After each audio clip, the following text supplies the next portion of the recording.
We're going to make a podcast, going to make a podcast, more than that.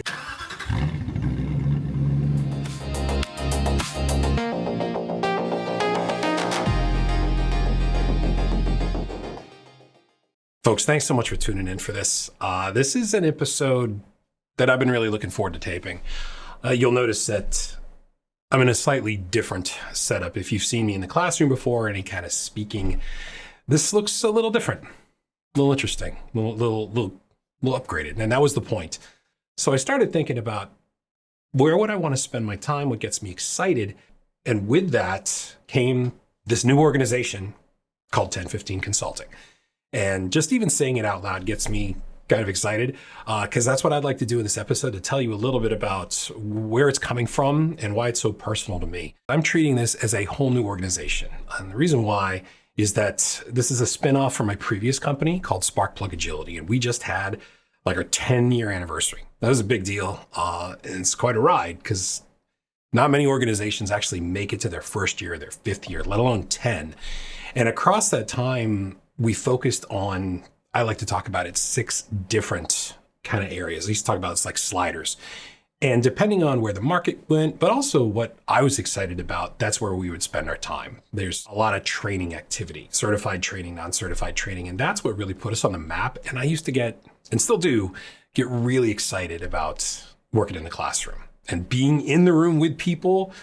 That was the best. And obviously 6 years ago or so, things changed, and here we are working in a virtual environment like this. Still fun. We figured a lot of it out, but over time, the energy around that for me personally wasn't as strong as it once was. It was tougher to like connect with people and to really get them involved with the things not only I was trying to share with them, I'm trying to share my whole self. I mean, here we are, and you're working. You're probably seeing somebody in class like just trying to work, trying to keep that energy going, and people have said that I have that, and I appreciated it.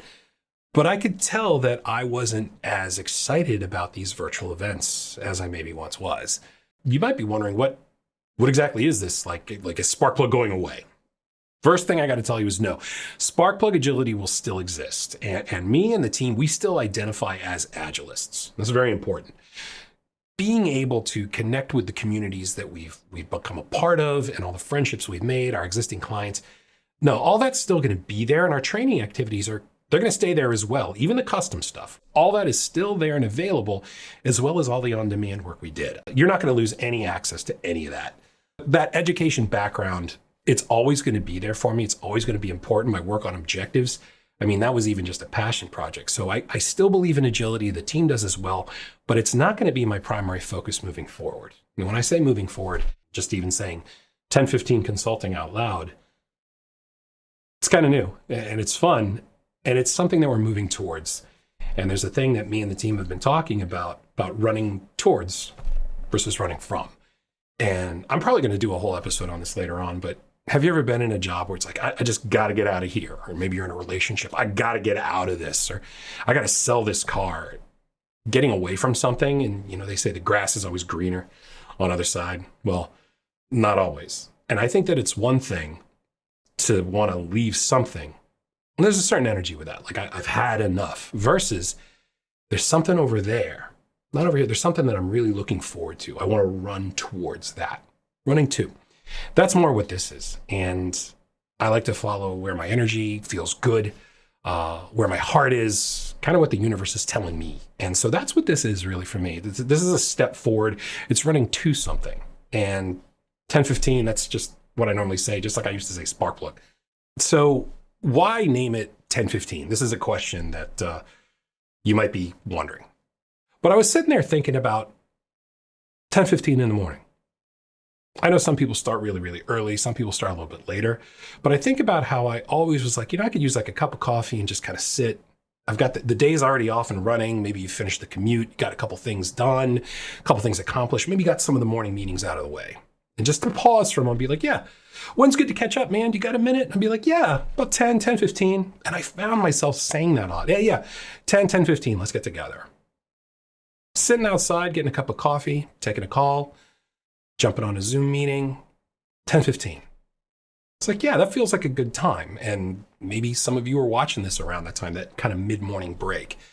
And that was one thing that kind of came up to me. But also, I wanted to think about something that was kind of a little bit more holistic and was a merging, like a combination of a bunch of things that were important to me. One thing that some of you may know is I'm into a bunch of different communities, from video games to music to cars, watches. And whenever, sitting there on social media, you scroll and look at pictures of things, and you see the pictures that people will put comment on watches. A lot of times, you'll notice this later, they'll put the hands at a certain, kind of like a V, like a 10, 10. I was like, well, what about 5 more minutes? Around 10, 15. Like, oh, something a little off, a little bit of a kind of visual, like it doesn't have to be perfectly symmetrical. It's like, I move it a little bit. It's like, yeah, it's kind of a throw to my watch collecting hobby, because part of what I like about that is I really like to interact with the timepieces that I have. Most of mine are, you'd have to wind them. And even while they're automatic, I don't subscribe to like putting your watch in a winder. I've been lucky enough to meet a lot of people in the industry, and here's what one person described it to me as: is it's like leaving your car running in your driveway 24/7. It's putting wear and tear on the motor.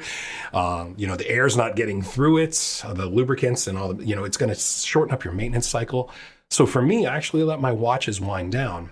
And when it's time to wear one, I actually like to wind it in the morning. I say I like to wind my watch, and I'm kind of putting energy into it. And it's like, okay, day's going to be starting soon. Go ahead and set it. I really like to interact with it because of the mechanical nature of it. And it's like, oh, okay, this energy is going to sustain me throughout the day. And it's going to, you see the power meter or the power reserve go up. It's like, okay, this energy is going to get me through the day. I'm kind of putting energy into something, and I'm getting ready to get started.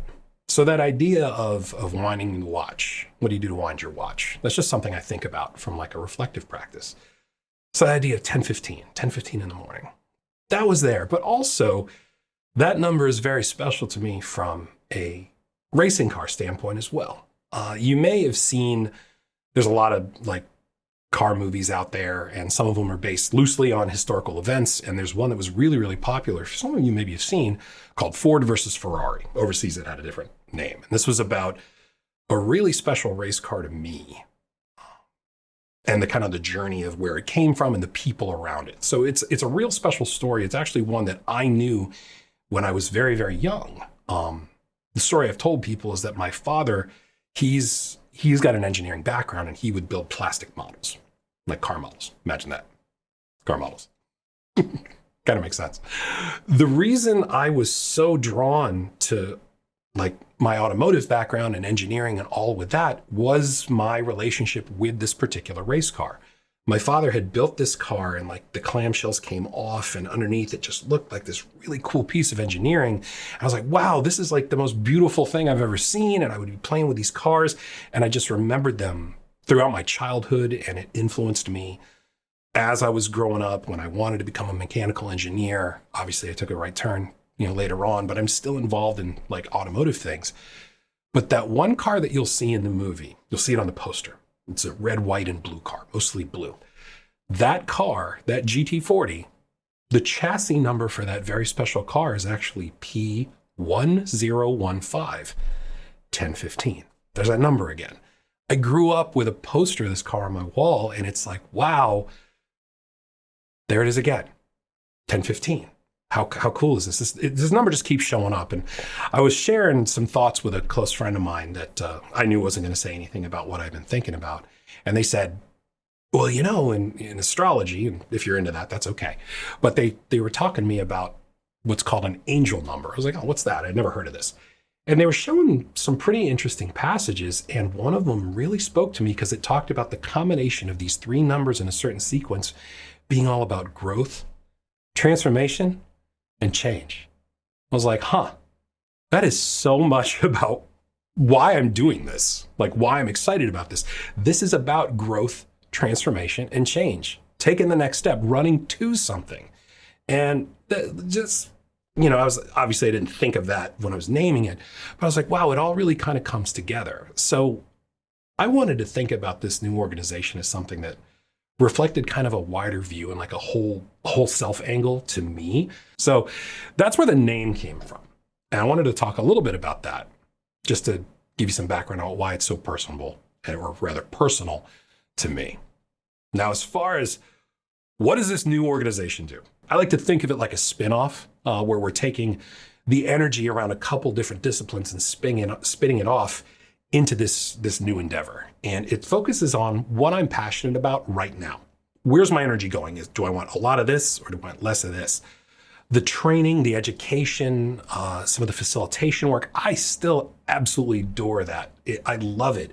It's fun. It's a way to connect with people. It's a way to share some knowledge, go through an experience together. But I'm trying to wind that down a little bit because instead of what I'm really excited about lately, like right now in this moment, the ideas around coaching. The reason why is that it used to always be on our secret menu.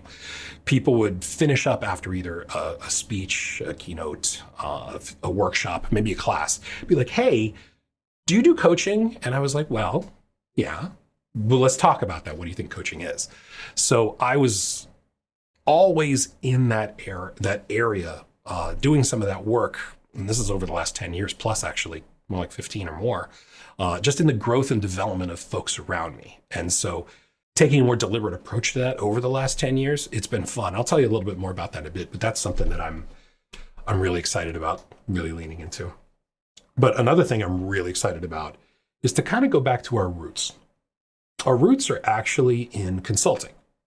My first job, I wouldn't go to corporate. We'd say, you're not going to corporate, you're going to client site. So I would be at a different desk every 30 to 60, maybe 90 days. But I really enjoyed kind of being in there and getting my hands dirty, being able to build something, work with other folks to solve a problem, to be there and lend some expertise. Hey, what should we do? Offer that advice. And going back to those roots, that's a big part of 1015. But the third part is what I'm the most excited about. Connection. Connecting people to ideas, to thoughts, to knowledge, connecting them to one another, connecting them to bigger ideas, even to myself. And that idea of connection is something that has got a lot of my brain space over the last couple of years as we're building to this moment. And those three areas, coaching, consulting, and connecting, that's what 1015 is all about. So when it comes to coaching, this is something that a lot of people get mixed up about. Now, I want to be really, really clear. This has nothing to do with what you've heard about agile coaching. This is a big part of my previous organization and previous career. And that's not what this is at all. And I joke with my friends, and if you're listening, you know what I'm talking about. When I hear about people describing, oh, I'm an agile coach, it was like, and wear a lot of different hats and offer some things. And so often it was 3 questions and then a recommendation. How big is your team? What about this? Do you have this? Here's what you should do. The thing is when it comes to coaching, coaching is not about giving advice. A couple of you right now might be like, wait a minute, I have a coach and they tell me what to do all the time. You can hire someone and they may build themselves out as a coach. But when I see these things on social media, like hire me to be your business coach, life coach, and it's really just advice. That's not the school that I went to. That's not how I think about it at all, frankly. The best coaches that I've gotten a chance to work with, I have coaches myself, is they don't give advice. They actually don't. I was exposed to real deal, high quality professional and leadership coaching years ago, and I'm so much better for it. And so for those of you who I've gotten a chance to work with, I appreciate you so much. My growth and development were a big part of that space to explore, to consider the options, to have the questions be applied, the heat, all of it. And I can't talk about coaching without a big shout out to my colleagues and community that I've met through the school that I went to. The Hudson community is absolutely amazing. The Hudson Institute of Coaching was something that when I was reading about all the different programs, that was the one I knew for me. I was super excited about it just because the way they would talk about it, the deliberate nature of here's the reason we think about it this way or why we teach this subject a certain way, the experiences we want to put you in, it felt like home. And going through that experience and graduating from the HCC program was something that is very special to me. I've made so many friends out of it. I just can't say enough good things about it. So if you ever want to know about that, please let me know. Shout out to my friends there. I really appreciate it because it helped me really focus in on the areas I needed to work on and thinking about the clients I wanted to be really engaged with, being a part of their journey. So people say, who do you coach? Like, is it just people like this, people like this? I work externally. I'm not a part of an organization that says, okay, well, now I'm going to put my coach hat on. That's what I always like to say. No. I'm outside of whatever organization may hire me, which helps me take a real external view of whatever the situation is. And there's 3 specific areas of an organization that get me the most excited to work with. Anybody who's leading an organization or a major part of it. People say, oh, the C-suite. Love working with executives. I've been so fortunate throughout my career to be mentored by wonderful people who've gotten to open doors for me, show me what it's like, how to conduct yourself, how to speak to people, how to interact with people, what's appropriate, what's not, when to apply some pressure and some heat, when it's okay to step back. And I really enjoy working with folks that are helping to drive an organization. That's you. Love to have a talk. Love to get together, see if there's something, because if there's something that you want to work on and I can be in your corner for that, that's great. So I love working with people in leadership roles, but that's not it. I've talked with coaches who are like, oh, I only want to work with the C-suite. Organizations are big. And if you're looking at an org chart, sometimes the people with the most influence or the most impact, not just today, but down the road, aren't at the top of it. I really enjoy working with the folks who are about to take that step into leadership where like more doors open. Like maybe you had one team and now you're going to take over an entire program, or you're filling out that paperwork trying to get that first VP job. I love working with folks like that because they've had enough time in the trenches, getting their hands dirty, dealing with problems, being close to the problems, not always maybe being able to make the decision. And now they're excited to be in that spot. Great folks to work with. Being able to be someone's advocate at that level, to be there for them, to create that space to explore the options and kind of grow. This is something I really wish I had at that stage of my career. So I really enjoy working with folks like that. And if that's you, again, love to have a conversation. The third area that I focus in on is actually the most fulfilling. This is what I like to call my blue chippers, my high potentials. And the reason I mention it that way is that when people say blue chip, they mean like a blue chip prospect in sports. I'm a big sports person. And I've gotten a chance to meet a lot of folks earlier in their career or during a career shift. So a lot of times it is younger people, but that's not always the case. But when an organization sees someone says, hey, you know what, this person right here, they're going places. We want to invest in you. We don't want to just send you to a class. We want to spend the time and the energy and the money to get you in the best possible situation where you can succeed because we think you have a high ceiling. I adore working with folks like this. Folks that it's early enough in their career where the possibilities seem endless, the energy's high, and they have a little bit of an experience where, I can relate to some of it. So if you're earlier in your career, you're thinking about going out on your own, career change, you feel that you have a high ceiling, love to talk to you as well. So I'm super excited about working with anybody, but really holding this space for other people to kind of explore what's possible. That's what's so fulfilling for me. Being part of someone's story, part of their growth, their development, and just to see them shine, it just feels right. Feels good, feels human. I had a client once stop me during a real powerful session. We were having a couple big moments, a lot of emotions in the room. And they said, Chris, I got to tell you something. I said, what's up? And they said, I've never had someone just give me the space to work things out.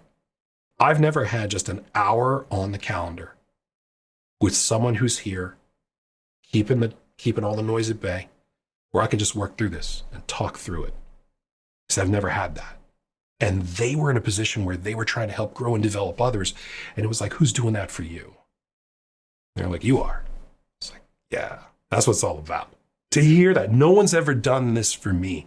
That's why I know that the time that I spend in this is going to have some kind of a positive impact on this world. Really, that's what it's all about. This whole 10-15 thing, I'm just trying to put some good in the world.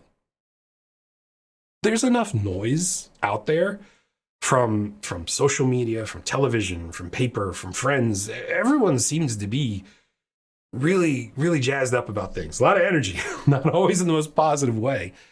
And, I'm not here to take on any kind of effort or ideology, but it's like, you know what, if I can just put some good out there, put some good in the world, helping people, any of the stuff you're going to hear about here, my thought is it's going to come back with interest. That's why I'm doing this. And working as a coach, as an executive and leadership coach, I get the best feelings from working on that.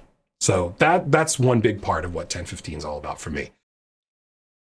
I want to take a bit to talk about kind of a return to my roots. I've always considered myself a consultant. That's in going to college and learning about the different aspects of the degree that I have. And for those of you curious, I went to Virginia Tech. I'm in Northern Virginia. That's where I'm located. And I was really fortunate to have a great experience throughout my college career when the light bulb finally went off. And learning about not just the ins and the outs and the expertise, but the interactions, what it's like to be forward facing, to talk to people, to not always have the answer, but to work together to find it. That was really fun. And this is a lot of how I got started in the industry. Being on site, working with clients, and in effect, having multiple bosses. 8, Bob. 8. If you know what that is, we could be friends. But being able to work on these really, I hate real world. You ever heard that before? People like the real world. Everything's real. We are all in reality. But the missions that I got to work on, the products I helped to create, the systems I get to build and maintain really had a big impact on the people who would use them. And that always felt good to be a part of that story, to have my hands dirty. It's like, hey, this dirt right here went in, that's from that. That felt great. And my background in consulting, that really influenced how I operate as a professional, from a communication style, from how I write, from even how I think. And so my friends and my former coworkers, especially my earlier supervisors who put me in a position to frankly mess up, that goes into so much of who I am as a person. And I always enjoyed working on a problem. I always enjoyed creating something. But fact of the matter is, a lot of times you were going into a situation to kind of maintain and improve on something that was already there. Back to my cars analogy, it wasn't, oh, you're working in this, if you see the TV studios, where it's like a white marble floor and they're working on cars and everything's like clean. That's not what consulting is. It's you're going into a situation like in software. Here's a system that was built a long time ago and you're trying to keep this thing afloat, or maybe modernize pieces of it or improve pieces of it. And that taught me a lot about what it's like. You're working on the dirty cars. And that really helped me learn how to interact as a part of a bigger system. But it was always helping other people. It was always solving a problem, creating something, adding value. That's what I always joke about, when you see on social media. But I enjoyed that. So getting into that, solving a problem, giving advice, this is where consulting lives for me. As an organization, we draw a very, very clear and distinct line between coaching and consulting. It's very different things. When I think about coaching, I think about a very human relationship, a partnership, where the coach is there in service of the client choosing the way forward. When it comes to consulting, if I'm putting my consultant hat on, I may have expertise, I may have ideas, I might have recommendations, opinions. Here's what you should do. Here are some options that you can move forward with. Here's option A, B, or C. We can do any of these 3. I don't recommend 4, 5, and 6, or however nomenclature you want. Being able to share what I've seen, what I've looked at, what I've observed, the analysis, that's who I am. I take it very seriously when it's time to be a coach. But when someone says, hey, Chris, what should you do? Or what should we do? It's a different conversation. I've always said that. And a little bit about me, I grew up with my hands on the keyboard, for those of you who don't know me. I was in technology, mostly in the Microsoft stack, and being heavily involved in every aspect from the screen to disk and back. That's the way I always used to talk about it. You'll hear people talk about full stack. It's like, you have to work on every piece of it. So a lot of my background was in government contracting, also commercial, but from my work in defense, in intel, in law enforcement, in medical, in financial. A lot of that, these are real systems with real people using them, and you could see things happen as people would use them. And being able to bring that type of a background to a situation, heavily regulated environments, it was always the people that made it work. Technology changes, things come and go, but there were always people. And working with those people on these problems, I always enjoyed these engagements where people could lean on me to support a larger initiative. If it's product related, if it was a system, if it was people related, because really the people aspect of it, that's the common thread for all of this, the people. And I miss those days. I mean, putting on the Dark Navy, here we go. So in a way, the consulting, putting that slider back up, it's a little bit of coming home. It's a little bit of back to my roots. So if you think that you'd want me on your team for a little while, I'm willing to talk. I'd love to hear about how I can help. Before previous, last 10 years or so much of it was in the classroom. People would tell me, I would love for you to be able to come on by. Can you do this? I'd be like, look, I'm booked out for the next 9 months. To not have that planning calendar of being in a different city, 2-3 flights a week, where I can actually roll up my sleeves and be in there with people, that's exciting to me. And it'll feel good to get back to it. So that's part of the reason I'm excited the most about consulting. Earlier, you heard me talk about coaching and how different that was than consulting and why I'm really leaning into both of those. But the third C of what I mentioned, 1015 is all about, is connection.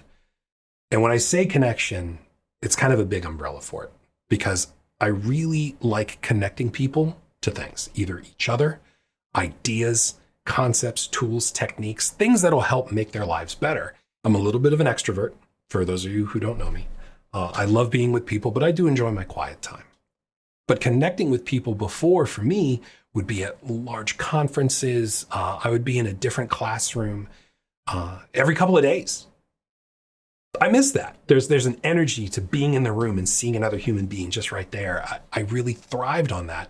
But the world's obviously changed. And thinking about how often I was in the classroom, I would get so much out of this world from the stories I would hear from people, through the problems they would share and lean on me to help.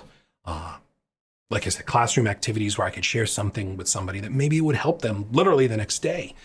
But now what I'd really like to do with this new endeavor is I want to kind of shift how I'm connecting with people. So I'm going to be focusing my energy a lot.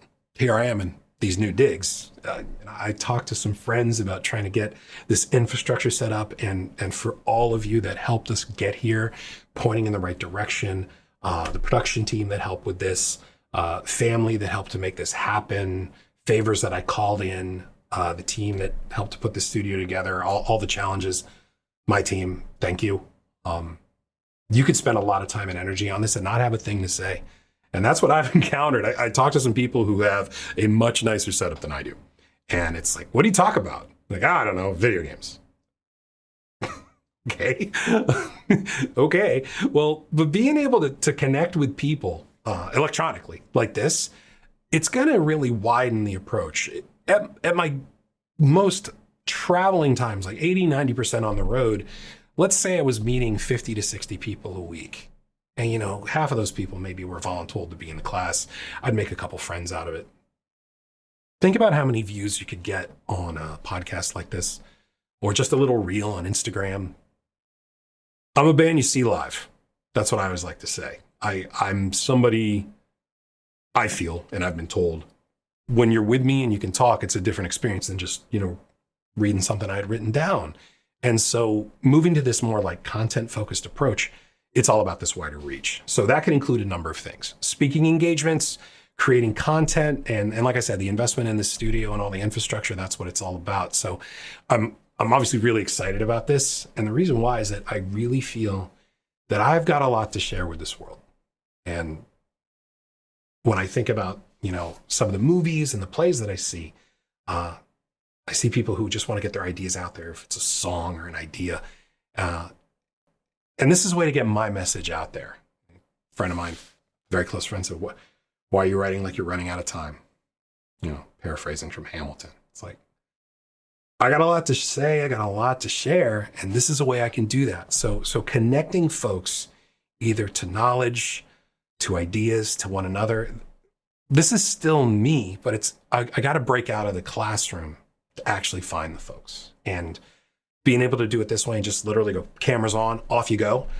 That's something it took a while to get there for me. I had to think about it. Like, is this really what I want to do? Because I like to see people. Well, those avenues aren't there. And so being able to have this environment, this equipment, this support, this pipeline to be able to share those ideas instead of writing a book that I hope someone reads, you know, it's what gets me the most excited of all of this. And so it's really, really quite fun. Connection means a lot of things. It means speaking, it means content. So I'd like to take a little bit to talk about specifically speaking. I'm still going to be speaking. And this could, when I say speaking engagements, I mean like workshops you could go to or talks you would maybe attend at a larger conference, keynotes where it's like at the start, the head or the tail of a big, large event, everybody in the one big room. These are things that I love to write and I love to deliver them. I also, when people come to me and say, hey, I got this bit I'm working on, can you help me out with it? Let's kick some ideas. I love to help and support there. It's always been enjoyable. I'm used to being in front of crowds in a lot of different ways from my music background, from my video game background. And that's really helped me from a speaking standpoint. I mean, you got to start somewhere. And I was just talking to somebody who wanted to I want to sell the $30,000 keynote. Of course you do. We all do. That's, by the way, feel free to call. I have a number that I can do for you. But you got to start somewhere. And I say, think of it like stand-up comedy, where you've got to start playing the smaller clubs, internal events, meetups, small gatherings within a city, local events, national events, international conferences. I've been fortunate to get the stage on all of those as I worked on my craft from this standpoint. And that's been really fulfilling. It's been really it's something I really enjoy. I get a chance to see my friends, a chance to travel. That's something that's really awesome. So if you think that you'd love to hire me or have me a part of your event, I'd love to hear about this and how we can maybe work together. It could either be an existing talk that you've already maybe seen me do before. I would write something for your event. I had a conference once coming out of COVID. They said, would you write something kind of like this? And I remember asking, I was like, do you want them laughing? Do you want them crying? Do you want them clapping? All three? What order? And they told me what they wanted, and we did it. It was good. Keep my head in the clouds. Being able to write something for an event that fits the theme, fits the track, that's always really fun. So this is something I'm clearly excited about. And the catalog of the different talks that I've done over the years, I've got stuff I've written that's still on the shelf. I'd love to continue to do this. So you'll see some of that through these channels. But if you think that I could be a part of your event, send me a note. And if you were a speaker and you wanted to maybe kind of get a little bit better, have somebody in your corner to help it out, let me know. That's something else I do as well. So speaking wise, this is going to be a part of me in the connection angle. But content was a big part of this connection. And when I talk about content, I am not going to be your video game streamer where I'm going live. I'm not ruling this out down the road, but there's a couple of specific types of content that I'm going to be focusing in on that really opens different avenues of sharing these ideas in different formats. One of them is, I like to call learning. Getting away from those like one day or multi-day or all week classes. That's a lot of what I used to do. But let's be real, attention span is different for everybody now. When's the last time you were in a class, like for a day or 2 days or longer? I've talked with educators and organizations about this where they're like, oh, can we make it shorter? Everybody always wants can I have shorter micro-learning? Get me started on that. Smaller lessons. No problem. We can do that. So some of the things that maybe you would see in some of my classes, instead of coming out and having to move time and move around and come out for 2-3 days all week, what if you could just see a small chunk like, hey, here's Chris's bit on blank. So some of my lessons, either that I've yet to write, but a lot of what I do already have built, I'm going to be sharing some of that. sharing some of that. That's some of the content we're going to be doing. I'm also going to be doing shorts. And this is how a lot of folks I found consume media. Maybe I've got a couple thoughts on something or some advice, the 3 things that you can do to blank. You don't need to hear that. You might hear that in a class if I just drop it in, but 30 seconds, couple of minutes. That's how a lot of us consume things now. I mean, the amount of car and watch and music and record and food. I love food, by the way. I cook. I call it nightmare rectangle for a reason. I mean, I'm on that thing a little too much. That's how people see things now. So being able to create things like that, I'm excited about it. I might get inspired in the moment of, I should do a bit on that. Camera's on, go. And then I can share that with everybody, as opposed to folding it into a class or a keynote I'm giving in 2 months, just to get it out there. So shorts, excited about that. Podcasts. Now, this is something, if you're listening to this, this is where a lot of people spend their time. And I was shocked, surprised, and frankly, excited when I heard about how many people watch or listen to podcasts on a regular basis. What I'm going to be doing with our podcast, with the 1015 podcast, is something a little different. The guests that I'm going to be bringing on, these are people in my life that I think are doing some really cool things, and I want to give them the shine. You ever met somebody who's doing something really cool and you just really hope that you could amplify what they're doing? That's what I want to do. I've been so fortunate to be given the platform, given the spotlight in different organizations to do things, to share things. I'd like to do that for other people. So there are topics that I've been inspired by throughout the different parts of my life, and I've met people along the way who are doing really interesting things. Here's something cool that they're doing that I think that my listeners might be interested in. It's not about me using them as a vessel to then share my ideas and thoughts. And if you ever see like a guest go on a podcast and then the host talks more than the guest, that's not what you're going to get with me. You'll hear a bit of a conversation, but it's about highlighting the cool things that people in my life are doing. I am going to be taping some episodes where it's just me. There are times when some people might just want to throw in the earbuds and have it on in the car or on a flight and might just want to hear one voice. I've listened to some podcasts like that, and I might have some ideas I might want to take a little bit longer than a short. So I'm going to be doing some of those as well. That's some of the content that I'm excited about, as well as some of the talks that I've been doing. Earlier, I mentioned from a speaking standpoint, there are keynotes, there are talks, there are workshops that I've done at different events, different conferences over the years. And I might have only done some of them once, where this is the only time I've ever played this song. And if you weren't in the room, you didn't get a chance to see it. Well, when am I going to do it again? I have a talk on experts that I really, really enjoy doing. I've only done it once live, just once. And it's a banger. I'm going to be really honest with you. It's a banger. And I think about, man, I'd love for other people to be able to see this. I'd love for people to be able to see this song. And think about like the artists that are just putting their music up on YouTube. Hey, that's what we're going to do. So I'm going to be recording some of my talks that over the years people have really liked, but kind of put a little bit more of a current, as I'm taping it, slant on it. There's some that I've taped. I'm like, I need to reshoot that. I mean, it's 10 years and 20 pounds ago. The camera adds 10 pounds and I got 4 of them in here. So I got to work on that. But being able to take these talks and actually let people actually see them. If I've only sung a song once, if you just happen to be there and be in the moment, you got lucky. But there's been no chance to do it until now. So I'm going to be putting the talks out as well. That's exciting. It's funny, recording all of this and just being here and all this. You may notice that I've got some stuff around me. If you take a look at this right here. There's a lot of folks I've talked to about who are either creating a channel or working on their studio. Even one of my best friends was just talking to me about this, said, I don't want anything personal behind me.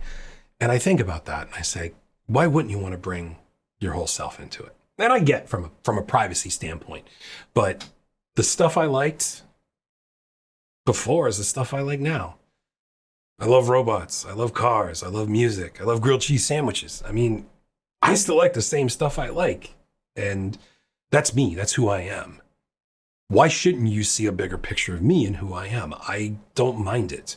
Some people want to have this sanitized version of themselves. And that's why if I and pop and like and all that, yeah, creative editing aside, I'm myself all the time. And I'd want to be able to show that with what you see here with me. If you meet me out at a car event or at a professional conference or we connect on Zoom, I want you to think that you're talking to the same person. And that idea of authenticity, that's really important to me. It's like the most important thing to me. And being able to use social media to do that, that's a big part of the strategy moving forward. I'm actually going to share it. I'd like to talk a little bit about kind of the strategy around social media and how connecting to people this way, what my thoughts are on it, what my motives are with it, and also most importantly, what they're not. So I have to make this really, really crystal clear. This idea of these new channels, this is not a money-making or a business venture. That's not why I'm doing this. Obviously there's a huge wave of people who want to start something up and let's monetize the channel, monetize the podcast. We're going to get picked up by Spotify. That is not the driving force of what I'm trying to do here, like at all. I'm not here chasing sponsorship. I'm not here to try to, have other guests on that argue to get the soundbite that goes viral. That's not what I'm doing. I'm not here to do this to go to the different cons to show me follower count. I know a lot of people put, massive follower count, a lot of value in that. That's not why I'm doing this. This is a creative outlet. This is a way for me to share my ideas in a more kind of relaxed way, a little bit more of a authentic way. Back to that of here's something that I'm excited about. Here's something I'm passionate about. Here's something that really grinds my gears. That's how I want to do this. I'm hoping that if you find this and you're interested and you're entertained by this, I'm hoping that the right people find it. And I hope you find it fun. I hope you find it entertaining. I hope you find it valuable. I'm not a shock jock. I'm not a radio. Hey, everyone, welcome to come on down to the 1015 podcast. Who wants to hear that? I mean, it's insufferable sometimes. So I just wanted to make that really clear. The TikTok, the Instagram, the YouTube, these are the avenues for me to get my ideas out there, a creative outlet. Instead of writing a book, this is how I get my thoughts out there. My hope is that you can find it and that the time you spend there, if you're entertained, hey, doing something right. So that's how you can check some things out. You'll see the different links to where you can find me. Likes, follows, and shares go a really long way. Take a look, and if there's something you want to hear me talk about, please let me know. I've got a backlog. I'm just looking at it right now. I just hope I can get all the ideas out there. I really do. I feel that I've got a lot to share. Agile stuff aside, working with people, I've got a lot. My hope is that at least it helps one of you. If it helps a few of you or more, game on. There's an activity that I used to teach as a part of one of my classes around communication. And the story I tell people is I had a student once call me and say that technique saved their marriage. It's just a communication activity. And when I hear stuff like that, I'm like, wow, what if I could share this with more people? That's what this is all about. How can I share my ideas with more people that maybe find it valuable? That's why I'm doing this. That's what's interesting to me.